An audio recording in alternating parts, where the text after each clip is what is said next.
my protection. Protection from what? Koryuki.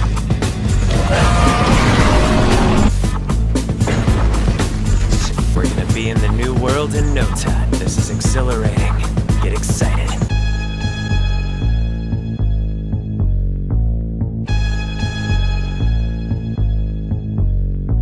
Another movie that I enthusiastically avoided, despite the fact that I don't enthusiastically do much of anything. Yeah. I mean, I remember when I saw this movie coming out. Okay. I remember, like, we talked about this when, you know, parody movie. We talked about this during the Naked Gun trailer. How parody movies, when they got to a certain point, they just shot off in a direction that just became unfunny. And it started with Scary Movie, which the first two had pop cultural references in it, but it still had funny jokes outside of that. Whereas these are nothing but pop cultural references. It was like they took everything that was in Scary Movie 1 and 2 and 3 and everything that was interesting and just like got rid of it. All like the writing and all that. Instead it was like, hey, pop cultural reference, right? Pop cultural reference? Pop cultural reference. This'll be funny in like 20 years. It wasn't funny when it came out. How do you expect it to be funny 20 years from now? This is painful. It truly is painful. To know that this film exists and all the other ones like it, epic movie, date movie, vampires suck, I mean, disaster movie, Jesus Christ. It never ends. It never ends, literally. And thankfully, Critic is here to rip it to shreds, because, in all honesty, I wouldn't expect anyone else to do it. So, might as well. Are you ready? I'm not, but we're going anyway. Here we go. This episode brought to you by Factor, America's #1 ready-to-eat meal kit. Come check us out at Planet FunCon in Iowa, June 27th to the 29th. Hope to see you there.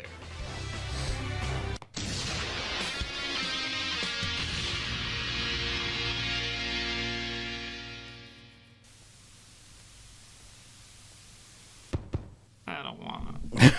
I don't wanna. I don't blame you. I don't wanna. Just... I don't wanna. I don't wanna. Do it! Do it! I dare you! I dare you, mother! And maybe I'm exaggerating.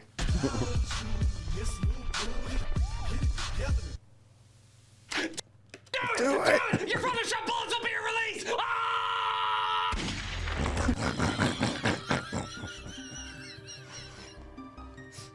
What a way to start it, Doug.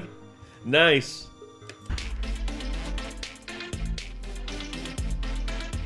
This is yet another movie from the demonic duo of Freeberg and Seltzer. Epic Movie was a surprise hit when it came out in 2007, but to audience's credit, they hadn't quite figured out they were being had yet. As I mentioned in previous reviews, these films focused on satirizing as many zeitgeist movies as possible that were coming out that year without actually seeing the movie. So when people saw Willy Wonka or Jack Sparrow, they thought the film was going to have a clever take on the flick they've seen. But that's pretty hard to do when the filmmakers haven't even seen that flick. This one, however, is right up there with Disaster Movie and Meet the Spartans as not just one of the worst film parodies ever made, but one of the worst films, period.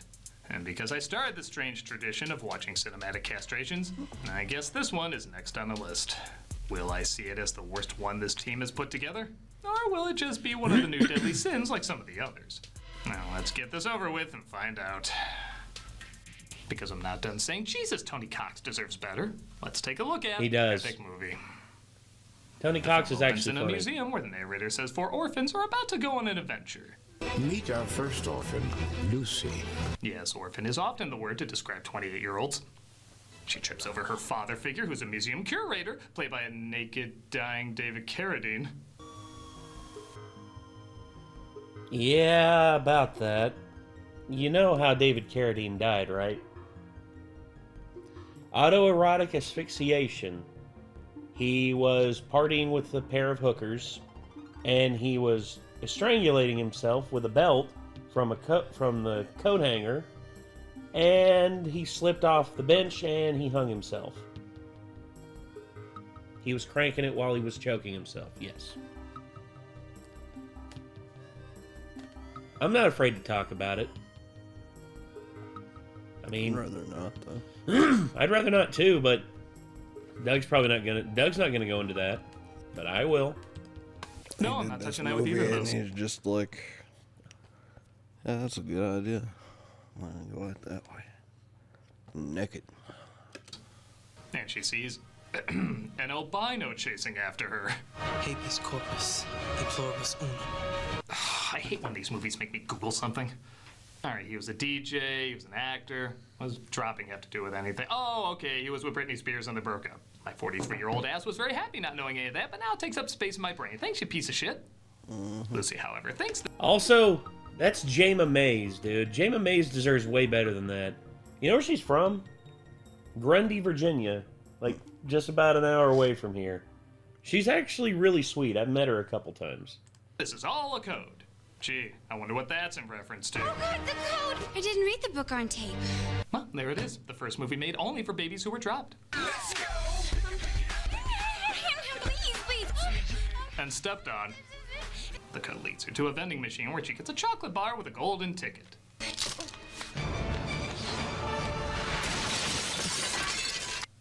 Alright, in a series where the stunts are mainly just the free transform tool, that one wasn't bad.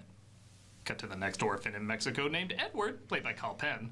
Okay, at least at this point, we know the orphans being far older than they should be is intentional. Where the cook makes a straight... Wait, was that Manny? Point, we know the orphans being far Yeah, that's Manny from friggin' Modern Family. Shit. older than they should be is intentional. Where the cook makes a strange meal.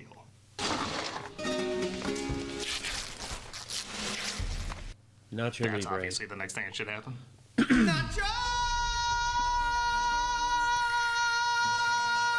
He says it for a while, that's the joke. You see, Nacho Libre? Don't worry, the filmmakers didn't either. I'm sick of this! I'm going to be a lucha libre wrestler. When you look at Van Wilder saying, boy, that movie had a purpose. Wow. Yeah, that's true. Van Wilder. I can't believe Van Wilder, which is not a good movie, is Still a better movie than way better. Way better. Turns out even the kids can out-wrestle him, but thankfully he stumbles across a golden ticket as well. And stay out, cabron! Man, if that was Minecraft Jack Black, he'd be exactly the same. Cut Yep. to our next orphan, Susan, who's off to meet her parents, who are... Wow, 2 of these movies had a Bradulina joke in the first 5 minutes. Now what's this satirizing? Frozen 2? I've had it with these mother YouTube, I don't know. snakes on this mother Same. plane. Why do you keep saying that? Because all they saw at the time was the trailer, like the rest of us. And I don't know. I actually watched the movie, and it's actually kind of funny. A very off-the-wall concept, but yeah, actually pretty funny. Oh, every scene so far has to end with someone getting tossed out, I guess. I'm so hot. Yeah, like I said, most of the stunts are just a crop effect to a mannequin. I wouldn't mind, except I think the mannequins would probably have a more thrilling story. She finds a golden ticket as well, and we cut to our last orphan, Peter, who of course is a mutant going to a school for mutants. Carmen Electra. Wonder how much they had to pay her for Next door, this. who's like, yeah, I guess I'll just look over here. There's just so much funny going on for me to react to.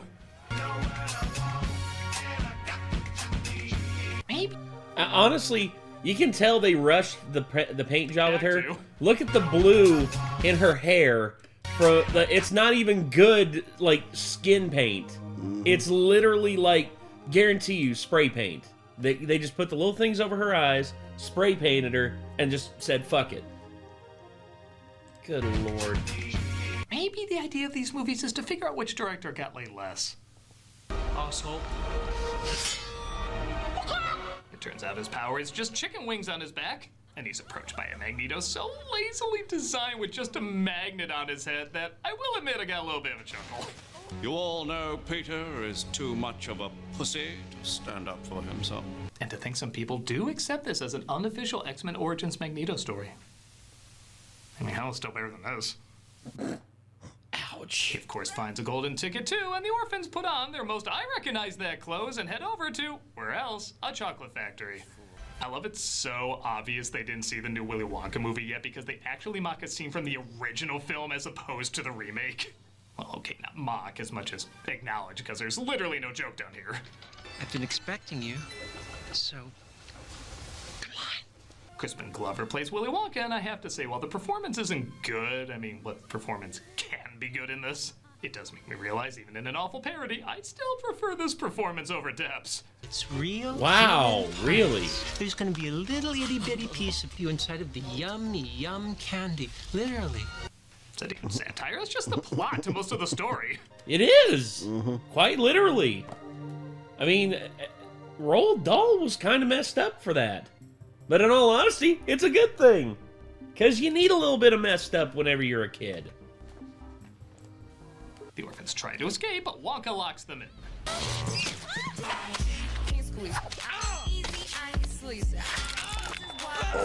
Oh. Jesus, he's making this rendition look like a social worker.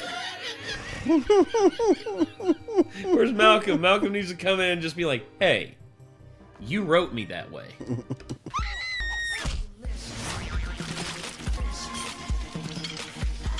My God, did they confuse what Candyman they're supposed to be mocking?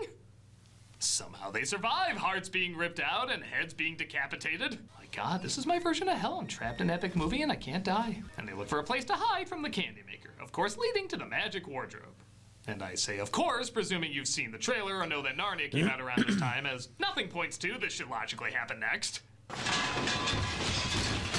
A bunch of stuff falls out, including Seltzer. I think Seltzer got laid the least. Yeah. She goes inside, of course, making it to Narnia. In unexplained new clothes that don't even look like the clothes from the original. She was literally in a wardrobe. You could have had something happen to her jacket that she had to change outfits. Hell, it'd be another horny excuse to get somebody naked. I don't think Jama would She allow puts her tongue that. on the pole, yeah, sure, why not? And she stumbles across Mr. Tumnus. What are you? I'm a fawn. Half man, half goat. Oh, so you mean... Yeah, that's Kuda goat. It's obvious, but I can't pretend I wouldn't make that joke. Yeah, I know what you're thinking. It'd be weird if they did an Narnia parody and didn't connect it to MTV's Cribs somehow. Say what's up to the honeys. Black, Latin, white combination of dimes. Yo, Didi. Well, I can guess how many of those fawns aren't willingly staying there then, huh? Oh. He says Lucy is in danger and has to send her on her way, saying a camera will explain everything. I have to admit, I don't even think I would put together this was a Mission Impossible parody if it wasn't for the music. The evil white bitch who rules Narnia, not to mention her bombing of the hurricane relief. The white bitch doesn't care about black people. God damn it, a Kanye West reference? So many dated references because of, Diddy getting outed, Kanye losing his goddamn mind. Jesus Christ. Boy, they just got all the rappers that age great over time, didn't they? You know, every day in summer I look up at the Here's the sun thing is, and I think, always knew Kanye was insane. Nobody listened to me. I mean, he was crazy, but he made good music. Generation. No. Yeah, no. The fuck you're not. I never. No. He's like, he said, we the modern day rock stars. Like, Ozzy laughs in your face. Fucking Rob Halford and Bruce Dickinson laugh in your fucking face. Modern day rock stars don't defile Daft Punk. Oh, okay. Okay. Alright. to myself, oh my god, the moon is blowing up. And it's so bright that the sky turns blue and we can't see the stars anymore. Science will tell you a different story. But Also, science he's a is Nazi dumb. now, so I know this fuck because it. Yes, he science is. proved it. But Which, you probably look... again, we all knew Kanye was a little crazy because of, the Taylor Swift incident, which, in hindsight, is actually more funny now than it was back then. And then, number two, because of, that whole incident with, hurricane relief and all that, and then, of course, everything else that came after Jesus. look at it and think, summer, yay, being outside and everything, and you know, you're dumb too. At least you can enjoy summer without cooking inside the whole time because you got Factor. And Factor's not dumb, Factor's cool. Because they got like chef-crafted, dietitian-approved meals that are ready in just 2 minutes, taking the hassle off eating well. 2 minutes is all it takes for the sun to explode every day. I know what you're thinking, well, wait, how can it explode every day? Why are you asking me that? I'm clearly crazy, but not so crazy that I can't recognize that Factor meals arrive fresh and ready to eat, perfect for any active lifestyle over summer and beyond. Even with that fake sun up there, which is really just an infinite amount of moons exploding. Yeah, that's my explanation. You know those Pez dispensers? Like, imagine it just keeps going and going infinite, except it's moons. Moons that are blown up by the banana people. I don't need to explain them, they're self-explanatory. But with 45 weekly menu options, you can pick gourmet meals that fit your summer gains and goals. Choose from options like Calorie Smart, Protein Plus, Keto, and more. Factor powers your day, sun up to sundown. Oh no, they got to Factor too. They believe this non-moon blowing up nonsense. Nah, whatever, they just need to make good food, and they do. With nutritious breakfasts, on-the-go lunches, premium dinners, and guilt-free snacks and desserts, Factor has your whole day covered. Enjoy more this summer. Get Factor if you want all the flavor and none of the fuss. I'm really not kidding when I say it's amazing food that's super fast to make and super convenient. Like, it's really, really filling and just tastes amazing. Like, I know I have to say that, but if you've tried it, you know what I'm talking about. You know this is the real deal. It's really good stuff. I haven't tried it. Even if you're sheep who don't believe in the banana people. Oh yeah, sheep are up to stuff too. You know how hot dogs come in packages of 10 and hot dog buns come in packages of 8? That's the sheep. You can get God started dang in it. fact. Freaking sheep. Pisses me off. Yeah, that pisses me off too. It's like, I thought there had to be a reason behind it. It's the damn sheep.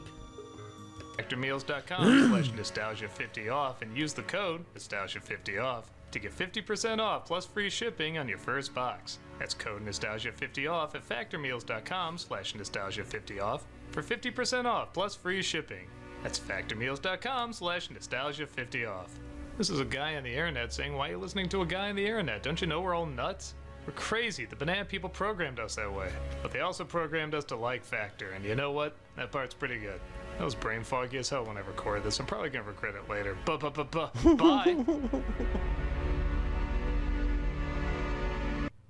Check out Walter Benaziac's Juniversal. Every day in June, he reviews a Universal movie that helped lay the groundwork for cinema. And maybe a few Universal Epic Universe rides here and there. It's every day in June right here on the channel, so check it out. Universal. I like that. Edward also gets a new wardrobe from the wardrobe, and he encounters the White Bitch, played by Jennifer Coolidge.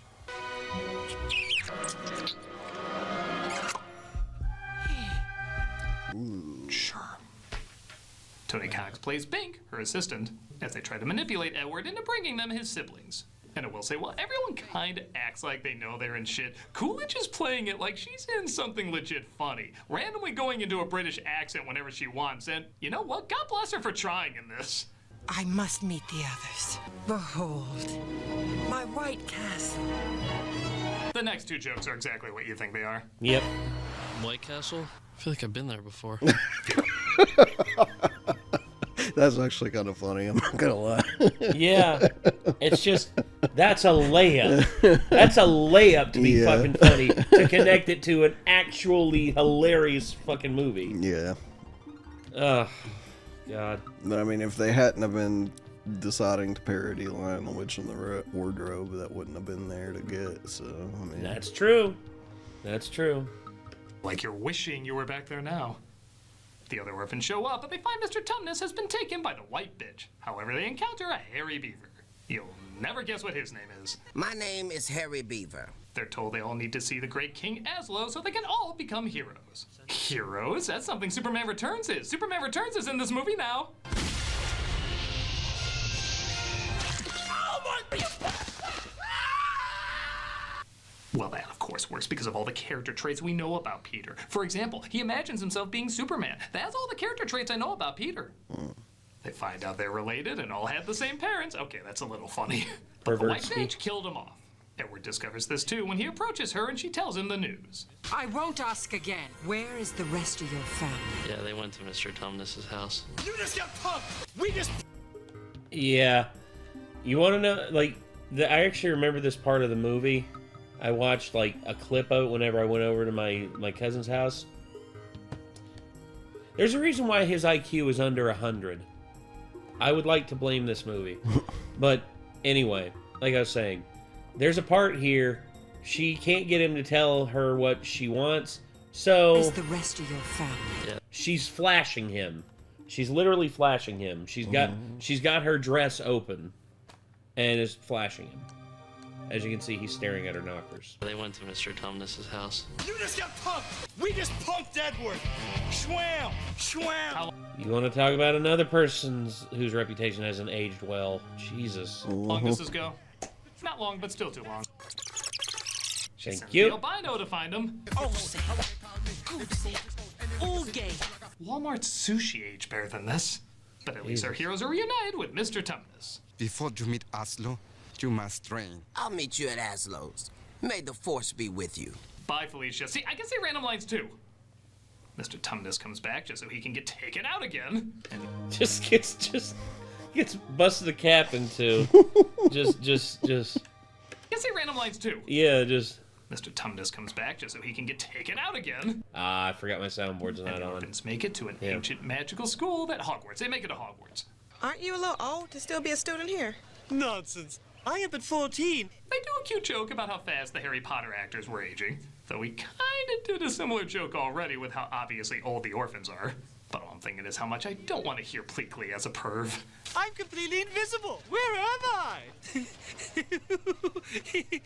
It's like hearing Belle do phone sex. Some things just don't sound right. Oh, no. Oh. They train them at the school while Edward is in prison with Jack Sparrow. Because you recognize who that is. Captain Jack Swallows. I will say I was pretty surprised to find that's Daryl Hammond. I mean, I always knew he was good at impressions. I just didn't know Jack Sparrow was one of them. I'll also admit they so don't try to hide that this is a dummy that it did make me laugh.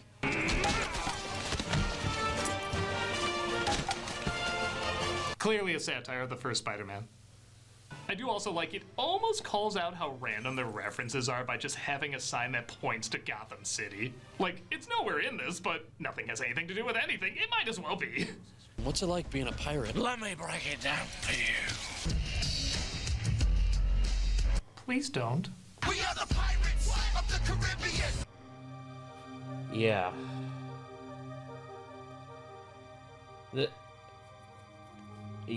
I'm...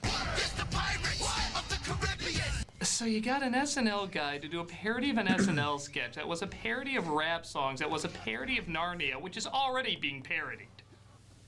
How can anything be that wrong? It turns out this was all planned to get Edward to reveal where the others are as the white bitch recaptures him. The rest of our heroes make it to King Aslo and his army. And Borat. She is my sister. She is number 4 fond prostitute in all of Narnia. Nobody stopped this. They have plenty of opportunities, yet nobody stopped this. And we finally see King Aslo, played by Fred Willard. Half lion, half man. So you mean you're... My father, Siegfried, boinked a lion. So every joke is either centered around a pointless reference or sleeping with an animal. Remind me to never go to one of these filmmakers' parties. Also, Siegfried of Siegfried and Roy. The fucking Vegas magic act. By the way, they didn't use lions, they used tigers. Your reference isn't even correct, you p***s.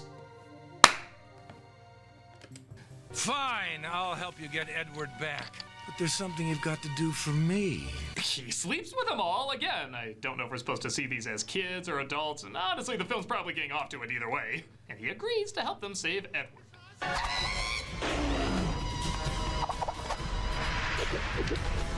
Again, I did smirk when they make it obvious the people fighting are Asian stunt doubles.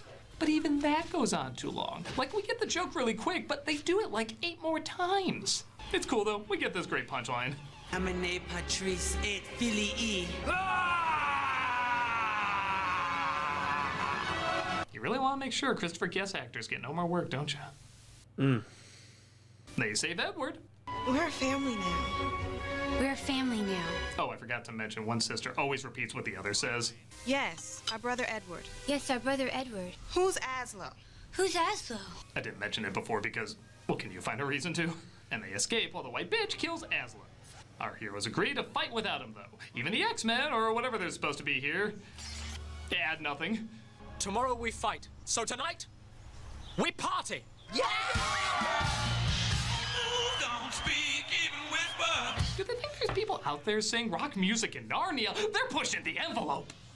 The next day, though, the army doesn't show up and they seem outnumbered. But Jack Sparrow shows up despite him being killed, but when has that stopped anything? And You owe me your soul, Jack Swallows, and it's time to pay up. so what'd you do today? Oh, I spent 3 hours turning Jennifer Coolidge into Davy Jones. Why? I've been asking that for weeks. Oh, she's also a DJ. Because we like things once and they want to punish us for that. And they send their dollar store costumes into battle. They don't even they don't even use the best Bubba Sparks song. Jesus Christ. Prince get killed off. Thank God somebody saw the commercial for Click. Wow. Let's slow things down for a better look. No part of this movie should be slowed down. Even the sexy scenes are determined to ruin your boner through their awful joke writing. Oh dear. See, why is there even a fat guy there now? I'm telling you, they want a Clockwork Orange comedy, so you get sick Yes. every time you think of it. He uses the rewind button with the remote that has no reason for being there. Oh, I mean, he uses the heal injuries button. That common remote option. Yeah, I don't think these people know how a TV works. They clearly don't know how a movie works. And they kill off the soldiers while they're paused. Oh, I'm gonna enjoy this. Oh, forgot that was a thing. That was a happy memory for getting that memory. How evil is this movie? They have the balls to use Comic Sans at one point. Do they have no conscience? The day is saved, our heroes become the kings and queens of Narnia, and they spend years there until they find the wardrobe again. You make a movie film have happy ending? Not. You know this film loves to bombard you with references. I think it only makes sense to end on a reference as well. This one from Shirley Jackson's The Haunting.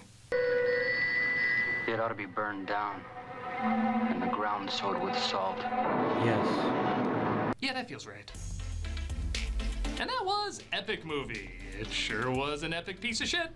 Like most of these movies, it has the exact problems you would think. No real understanding of funny characters or satire or situational humor.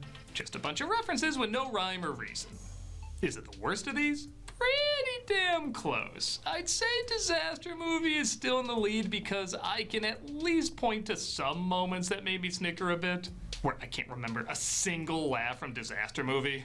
But brother, I can count them on one hand and not even use all 5 fingers. It's not surprising this is on so many worst films of all time lists, sometimes even next to Disaster Movie. I mean, I don't know. What can I say that I haven't said about all the other ones? It's the exact same garbage.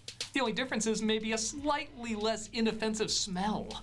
For me, this one stunk a little less than Disaster Movie, but that doesn't mean it still doesn't count as one of the worst stenches in cinematic history. I'm a nostalgia critic guy, remember? So you don't have to. Didn't even have to I'm remember sick that of this! I'm going to be a lucha libre wrestler. one. Excuse me. Says the Indian It's a fellow. visceral reaction to having been exposed to that film. Yes. So, yeah, Epic Movie. What a hunk of shit. Like literally, it's like that Boeing bomb from Joe Dirt. You know, the giant frozen chunk of shit that falls to the earth and just exists for no other reason than the fact that it exists. Oh, hold on. What was the budget on this bitch? 2007. Damn. One of the worst films of all time. $86 million box office off of a $20 million budget. Jesus Christ. Kiss my ass. Actually made money. Kiss my ass. And it's sad. Also, look at that. Kumar Patel. Oh, how could have anyone ever figured he was going to parody his most famous character? And there's Jaima. Oh, I was wrong. She's from Bristol. Oh, wow. That's awesome. Oh, she was raised in Grundy. She's from the same place as me. Yeah. That's cool. Yeah. And she's also in one of my favorite parody movies of all time. Well, I just remember, like, seeing her, like, a couple times just at some conventions and just like, huh, cool. But... At least I'm pretty sure she's who I'm thinking of. Who don't know? No, I'm wrong. I can't remember what she's in, and then I recognize her from. Well, here's all the movies she's in. Red Eye, Blind Dating, Flags of Our Fathers, Smiley Face, Epic Movie, Get Smart, Paul Blart, Mall Cop, The Smurfs 2, Last Weekend, Larry Gay, Renegade, Paul Blart 2, American... Oh, yeah, I remember her in American Made. Bill and Ted Face the Music, Disenchanted. She's not really in anything that I've ever... How I Met Your Mother, 6 Feet Under, Heroes. Oh, yeah. Drunk History. Glee? Jesus. I forgot about her being in Glee. Huh. She was in Awakening by Switchfoot. The music video. Interesting. Oh, well. Well, there we go. It's interesting she's from Bristol, but it turns out she's actually not really in anything I've ever cared for, so... She was in Red Eye. Red Eye is really good. Have you ever seen it? Great friggin' suspense movie directed by Wes Craven. It is awesome. And of course, I'd also say there's a couple others on here that are passable. But I'll say this, she was good in what was it? Heroes. She was in Heroes a little bit. But yeah.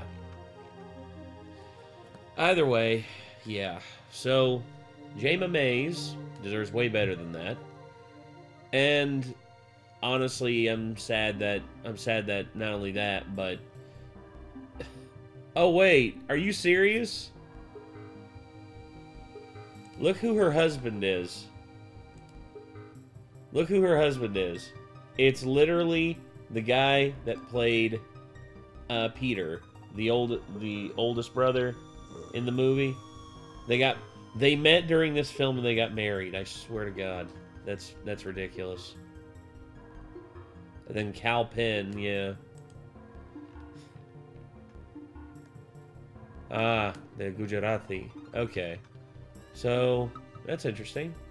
I wasn't aware that Cal Penn was Gujarati. That's actually cool. That's who I was mixing her up with. Oh, Kristen Connolly, yeah. Yeah. Well, Kristen Connolly, I think, is a little bit younger than Jayma. But, yeah. Anyway. That was the Nostalgia Critic, talking about Epic Movie. And all I have to say is... ugh. I need a shower after watching that. Too bad I gotta wait until after we're done recording. But, anywho. I guess that's gonna do it for us, everybody. So, till next time, signing off. I am Nate. I am Nick. Y'all be good people. Take care of yourselves. Peace.